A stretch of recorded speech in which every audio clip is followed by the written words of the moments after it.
Hello, and welcome back to Listen Bro. My name is Joe, and I'm joined by my brother and co-host. My name is Ethan. And today, I'm going to be starting off with a story kind of similar to what you've been doing lately. Oh, boy. Missing people. Uh-huh. This one's in the ocean, though. Mm. Have you ever heard of the merchant vessel Joyita? I don't think so. So it was built back in 1931, and this ship was built essentially to be unsinkable. They built Heard that it before. Yeah, I know, right? They built it with a 2-inch thick cedar and then lined that on the inside with cork. Mm-hmm. So it was fundamentally lighter than water. Right. So this boat started out as just an actor's yacht, just for joy, pleasure, and stuff. Mm-hmm. Whenever World War I started and the attack on Pearl Harbor happened... World War II. World War II, yes, sorry, thank you. And the attack on Pearl Harbor happened. This boat kind of, it was out in Hawaii anyways, and they kind of just started using it as going around, just keeping an eye on things around the islands. Yeah. And during World War II, just from aging a little bit, it did have some maintenance that needed to be done, like pipes busting and just things like that happening. Mm-hmm. And they took a little bit of the cheaper way out for fixing it. So fast forward to 1955, this unsinkable boat, which was about 70 feet long. It's a fairly big boat. Wow, yeah. Had 25 passengers on it. There were 16 crew members and 9 guests that were going from Maui, Hawaii, or not Maui, sorry, Samoa, to Tokelau Islands. Probably butchered the pronunciation of that, but I saw it pronounced so many different ways. Somewhere in the Pacific, though? Yes. Yep. Okay. So it was a 270-mile trip, which I think that sounds like a long trip on a boat, but it says that's a short trip for this boat. I guess in comparison to the Pacific. Yeah, so... It's not much. Short trip, nothing major to deal with or anything. They were expecting it to take about 48 hours, 45 to 48 hours. Okay. Right before they started, they realized that one of the engines was down. And they didn't really think much of it because they kind of used it as a backup engine anyways. They could easily get to where they were going on just one engine. So they started off.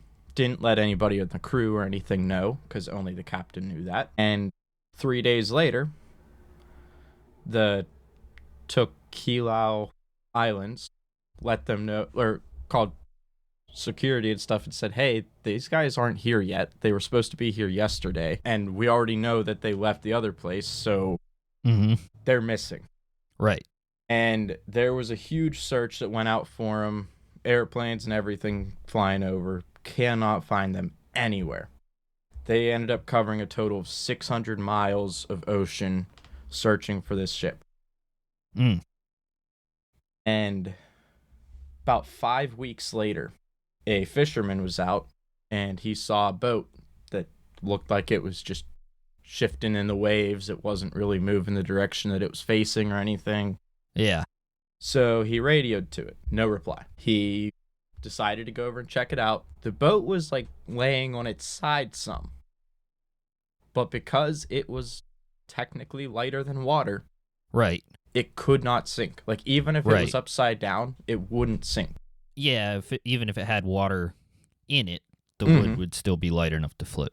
Yes. And the captain knew that. He fully knew that boat was practically unsinkable.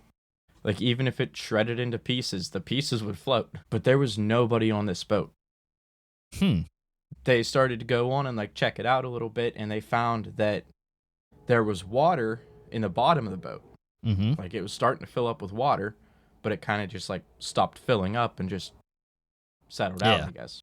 Well, then they went over to the radio, and they noticed that the radio was turned to station 2182, which is a worldwide distress channel. Okay. But they didn't have any readings from this boat. Yeah.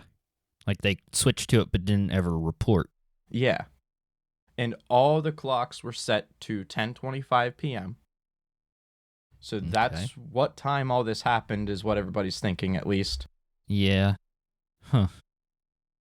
So then they got security involved and started like really digging into what happened here. Right. They ended up finding there was one of the passengers on board was a doctor.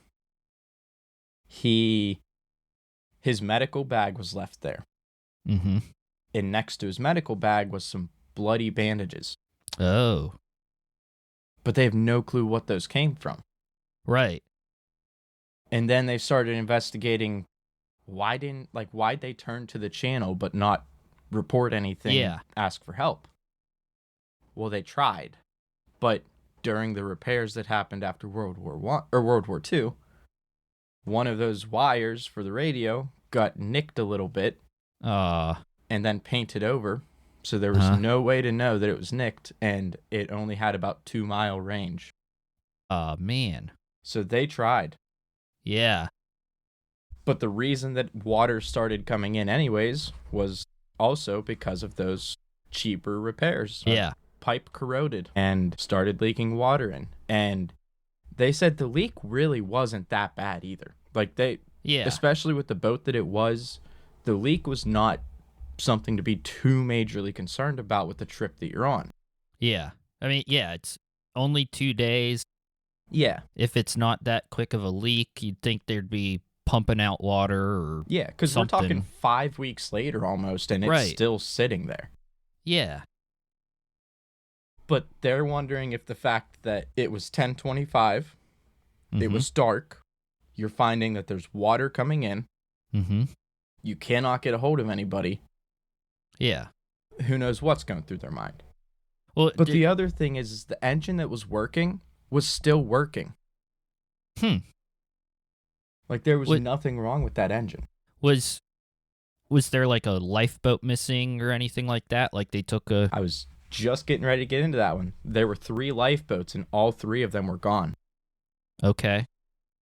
Now, if the captain knows that this boat is practically unsinkable. Right. And being a captain for like trips like that, I mean, you'd think you'd have a flashlight to be able to see the leak and see that it's not terribly bad if you were concerned about the leak. Right. But also, the boat's like not sinkable, so, and the engine's still running. Why wouldn't you try still getting to your destination? Yeah.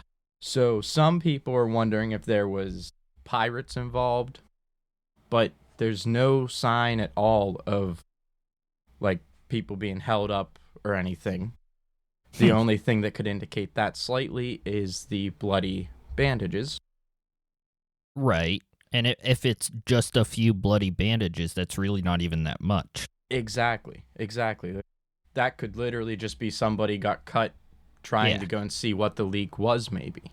Yeah, or the cook cut his finger. Yeah. Just anything. Yep. Another one that people try to say is like maybe mutiny, but that doesn't really make sense either because everybody said that they loved the captain and yeah. Like we said, if there's only a few bloody bandages, I don't know. And if it was mutiny, somebody would probably get thrown overboard and the others would still go. And mutiny in a 2-day trip? Yeah. Yep. I don't know. It's like sticking out for 24 hours. There. Like, yeah. It's not like it's just a ship with just the crew. You're hauling people. You have passengers. So, they ended up... Where they found the boat, though, was over 270 miles off course from where it was supposed to be. And it was originally a 270-mile trip, wasn't it? Yep. It was completely, it was supposed to be a trip south going north. Okay. And they ended up finding it way out west. Yeah. Which, 5 weeks. The ocean just... send I it assume, wherever. But yeah, all 25 of these people Missing. And no idea. No sign of lifeboats ever? Nope. They're missing. The lifeboats are gone. Yeah. But they've never found the lifeboats. It's just crazy. Like, how in the world does something... Yeah, what makes you abandon the ship? Yeah, that's the main confusion with it is why would you leave the ship whenever it's still floating fine? And it was still floating enough 5 weeks later that they still could have been on it. Right, yeah. Like, but then all that, like, just the one issue after the other with faulty repairs and stuff. Yeah. Just barely making the wire. Yeah. To making it, they would only transmit that signal 2 miles. A few unfortunate circumstances, but it still, though, it doesn't sound like any one of those things is catastrophic. Nope. That's like one of the biggest mysteries is why would you leave the boat? Yeah. And where did those bloody bandages come from? Yeah. Why did the doctor leave his bag? Have you heard of the Mary Celeste? I've heard of it, but I don't know. And I don't know the story in great detail, but it's a similar thing. I think it was going from like New York to Europe, going across the Atlantic. And it was found by another cargo ship that was like a week or two behind it, following the same path. And they're like, whoa, why is this ship still out here? It should have been in port a week ago. And they went up to it, and there was not a person on board. Lifeboat's gone. Yeah. And it was perfectly fine. The ship was perfectly fine. Not even a leak, nothing. Yeah. But it's same kind of thing. Nobody knows why they left the ship, and they've never been found. That's almost wish that, like, this boat at least had something like a black box that recorded everything. Yeah. To hear what they were trying to say. Right. On that emergency channel. Yeah. Because, like, they turned to that channel. Did you come across any, like, crazy theories, or? The only 2 theories, really, were the piracy or mutiny. Yeah. Huh. And both of them have pretty... Like, you can disprove them, kind of, by some of the evidence that was there. Oh, yeah, like piracy. You'd think they would have ransacked the place, stole anything valuable. Yeah. I mean, there was some cargo missing, but not all of it was missing. Yeah. All of that would have been gone, I feel like, or thrown overboard or whatever, because they're just there to terrorize people half the time. Yeah, or like just looking to, get anything that's valuable. You'd think if cargo, I could see, like, depending what it is, maybe go like, it's not worth the hassle. Or if we try to sell that, they'll know we stole it from this ship. Or, in my mind, at least, there's certain things that makes it explainable why you wouldn't take everything if it was piracy. Yeah. But yeah, the like, with the bandages there, that proves that the doctor had time to bandage somebody up, and then the bandages got removed at some point. Yeah. But yeah, just another one of those complete mysteries. Yeah, it'll never be solved. Yeah, and that was so long ago now. Yeah. Yep. Yeah. Well, ready for mine? Sure. All right. Mine is a story about a person from American history. I will give you 2 guesses. Who do you think it is?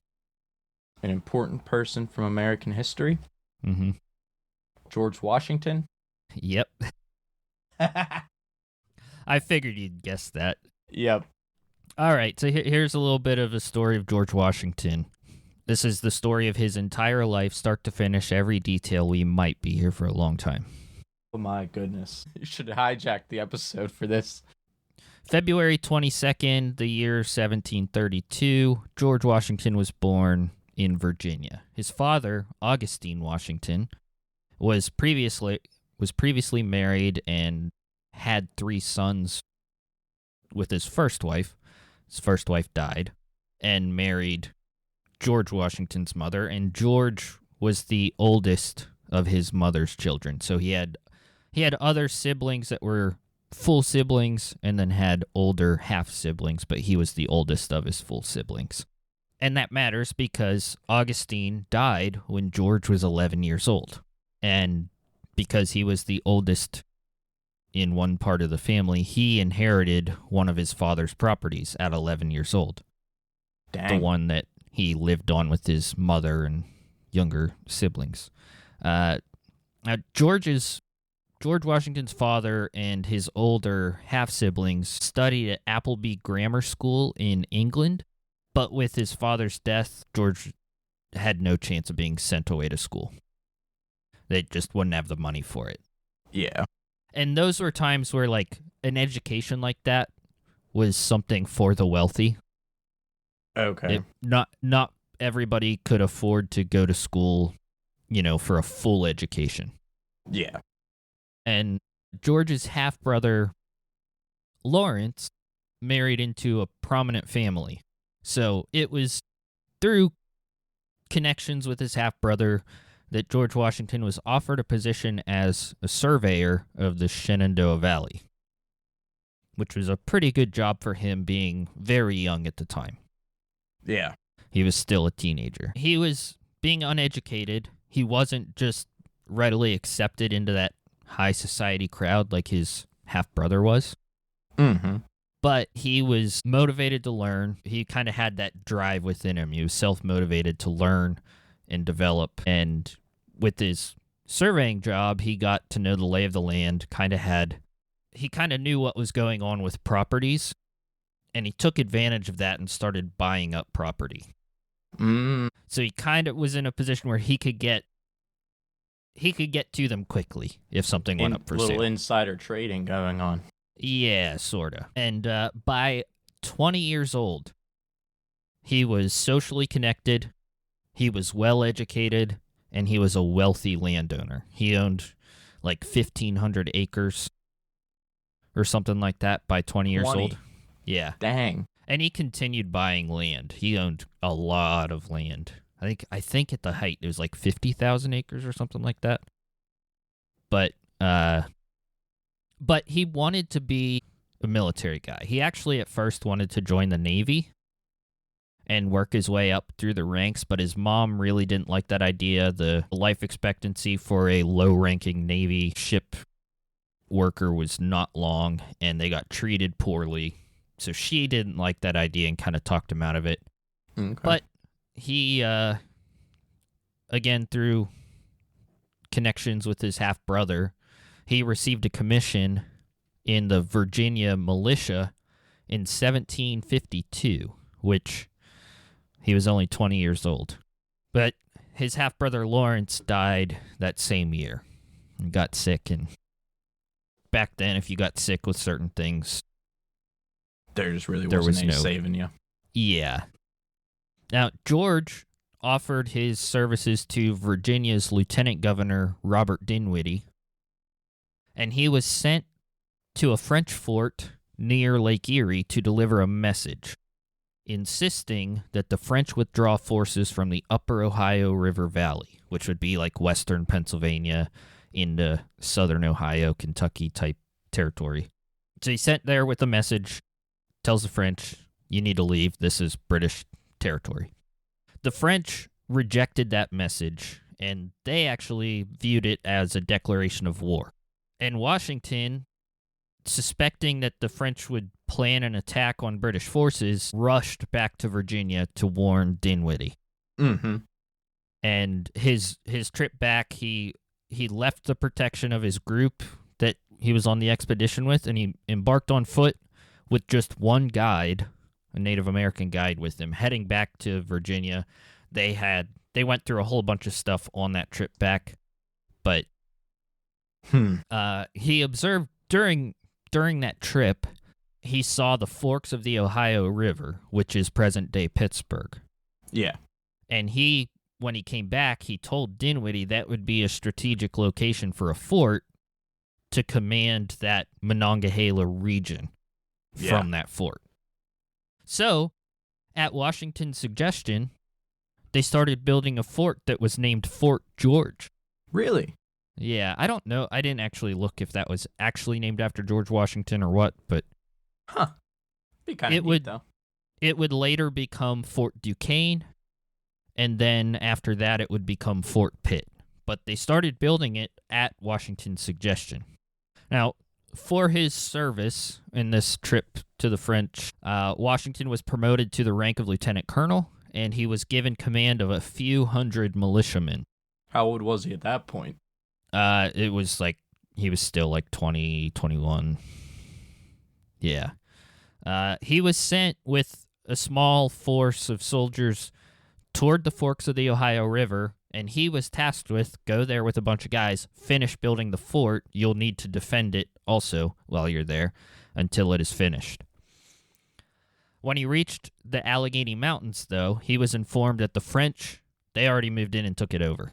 So the British started building a fort, French moved in, took it over, and it became Fort Duquesne. That was the French fort. Okay. Despite that, he continued moving west and built a new fort in what was known as the Great Meadows. While he was there working on this fort, he started receiving word that a French militia was moving through the area.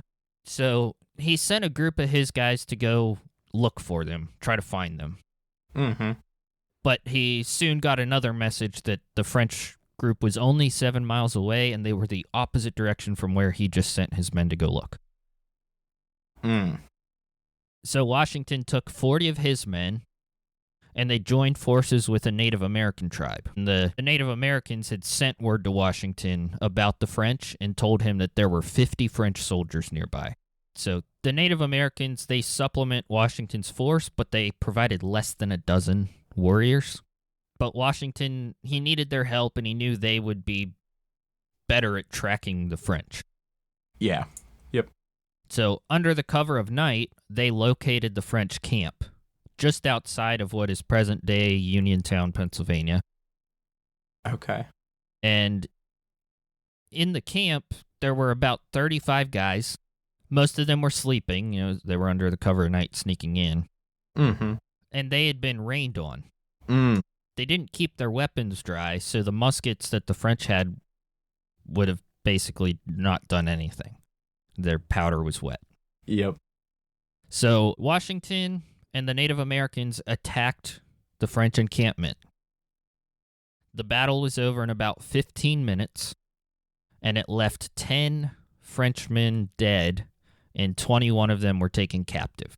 The leader of the French, Commander Jumonville, tried to communicate with Washington through a translator. While this is all going on, the skirmish, he tries to talk to Washington through a translator, but Washington was dealing with other people that were being taken captive, and one of the Native Americans just started attacking Jumonville with a hatchet and killed him.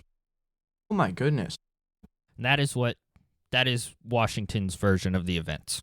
Wow. Now, this French commander, Jumonville, he was carrying a letter from the government of France.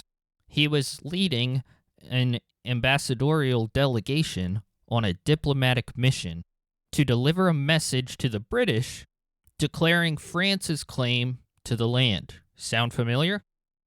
Yeah. Same exact type of mission that Washington was sent on before, where Yep. he went to a French fort, talked to the commander, and told him the British sent a message, and, he returned unharmed. So Jumonville had no intention to fight, and he was carrying a note in his pocket that said that. Yeah. He was expected to collect information about the British, where they were set up, where they were building forts. So that kind of makes it a military operation. Yeah. But the French view it as this is a diplomatic mission. The British say, well, you were doing military things while on this mission, so that kind of negates your diplomatic status. Mm-hmm. But according to the French, if Washington had approached them peacefully, there would have been no fight. And since France and England were not at war, the French considered the deaths murder, and the death of Jumonville is considered an assassination. My. Now, Washington, he didn't quite grasp the severity of the situation, and he tried to push blame onto the Native Americans for the battle. He said they started shooting and attacking before I told them to. And at that point, it was too far into it. Now you gotta fight. He tried to kind of push the blame off of himself a little bit. But remember, he was sent to go to what is Pittsburgh to build a fort, and was told halfway there the French have already taken it over. Nobody told him to go fight these people. You know, he just kind of, like, he heard about the French group in the area and was like, I better go take care of that. They're moving into our territory. Yeah. Now, he did suspect that the French would retaliate. So he went back to that Great Meadows where he started building a fort. Mm-hmm. He went back there and finished building the fort, and it was very hastily done, and it was actually a really bad location strategically. Okay. But this is what's known as Fort Necessity, built by George Washington. And the French did attack him about 3 weeks later, and the French brought 1,200 men. Holy cow. And Washington had about 400 men there at Fort Necessity. Yeah. And they made a stand against the French for a while, but the night before, the French basically had the place surrounded but hadn't started attacking yet, and overnight, they got rained on, and Fort Necessity was basically just a quickly thrown together wall. You know, it wasn't like they had a house. Yeah. Things were still in the elements, so all of their gunpowder at Fort Necessity was soaked. So George Washington was forced to surrender, and he was a little bit surprised because the French offered very lenient terms in the surrender. Really? Yeah, they said the troops, they could leave Fort Necessity freely. We're not taking you captive, you can leave. They did say, like, you know, you're not allowed to do anything in this area for a year, but who's keeping track of that? I don't know. Yeah. But what Washington didn't understand was that the terms of the surrender that he signed, which were written in French and interpreted to him by a French translator. Okay, I figured that was coming. Mm-hmm. That included an admission to the assassination of Jumonville. So he signed his name on it, admitting to the French government that he, a Virginia militia officer, assassinated Jumonville. Man, he's getting himself tied up in something. Well, here's the thing. This little skirmish with Jumonville that led to the little battle at Fort Necessity, that is what started what we call in North America the French and Indian War. Okay. It's actually, the French and Indian War is just the North American theater of the 7 Years' War, which the 7 Years' War could be considered part of the 9 Years' War. But the 7 Years' War was basically a territorial dispute, primarily between France and England. Yeah. And it was worldwide. I mean, they were fighting in the Philippines, in the Caribbean, India, Europe. Wow. And obviously North America. So some people have referred to it as the actual First World War.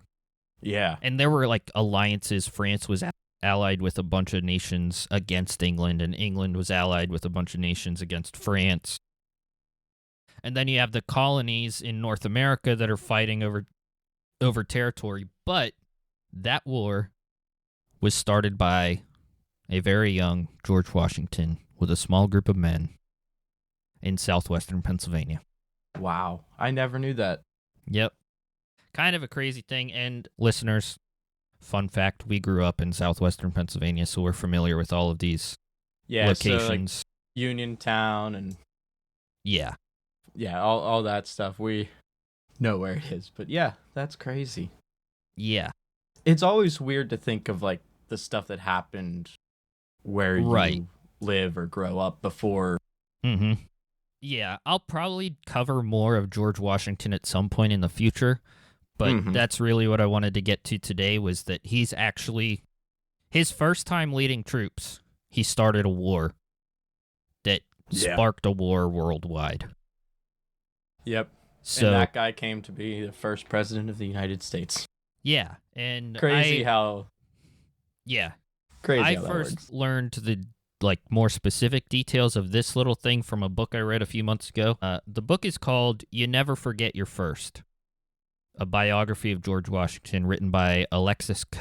It's only about 200 pages long, which is really short for a biography of a guy like this, but it's a very easy read, quick read, and it just kind of gives you the highlights of George Washington's life. Yeah. Without telling all the commonly known stories. And then whatever you want to look more into, you can then. Yeah, exactly. But, yep, there's a lot of interesting stuff that took place in the region that we grew up in. A lot that involved George Washington, and I will definitely tell you about his first time taking over like an entire army, leading an entire army. I'll tell that at some point in the future. Yeah. But that's all I got, and holy cow, this might be our shortest episode ever. I think so, yeah. Usually I go very long, but I held myself back this week. So anyways, thanks for listening. Hold on, I'm gonna cut you off. I'm gonna share a random fact with you. Oh, you got another one. Yep, this one's a little bit off the wall, but... Okay. True or false? Among the objects humans have sent to space are pictures of human sex organs, sea urchin sperm, a pizza, and the remains of the guy who discovered Pluto. It feels like it has to be true because you're asking it as a true and false, and it sounds ridiculous. Yep, it is true. Yeah. And the reasoning with it is why not? It's too wild to be a made-up claim. Yeah, I came across this one. I'm like, but sea urchin sperm? Why? Yeah, that is weird. I have come across stuff like that before, like that they've sent into space. And there's like I think they left it on the moon, like a plaque or something, but there's also some message that they sent written on something. It's like, okay, if an alien life form is out there and comes across this, do you really think they're going to be able to read English? Yep. They're going to think that sea urchins are the ones that are controlling this planet. Yeah, exactly. It's so funny. And pizza. You ever see the movie Pixels or whatever it is? No, I haven't. Adam Sandler? No. In the beginning of the movie, so it's about like 1980s arcade gaming and stuff and a championship there. Well, okay. Beginning of the movie, they record the championship and send it to space, and aliens found it, and they're shape-shifting, so they shape-shift into all these 1980s arcade games and attack Earth. Okay. So you get a giant Pac-Man, a giant... Yeah. Like, what is it, a caterpillar thing? Yeah, it sounds interesting. Yeah, kind of makes me think of that movie here in that fact, though. Yeah, just the random stuff that they would come in contact with. Yep. But so am I allowed to end the episode now? Yep. Okay. Thanks for listening. If you haven't yet, make sure to follow the podcast on whatever platform you are listening on. Give us a rating, leave us a comment. Check out our Instagram, ListenBroPod. And we also have a YouTube channel where we're putting up some clips with photos or video clips relating to the stories that we tell, and that is Listen Bro Podcast on YouTube. I looked into it up? Yep. So check out those things. Send us a message if you want to suggest a topic. Tell your friends. That's the best way to spread a podcast. But anyways, thanks for listening. Catch you on the next one. Bye.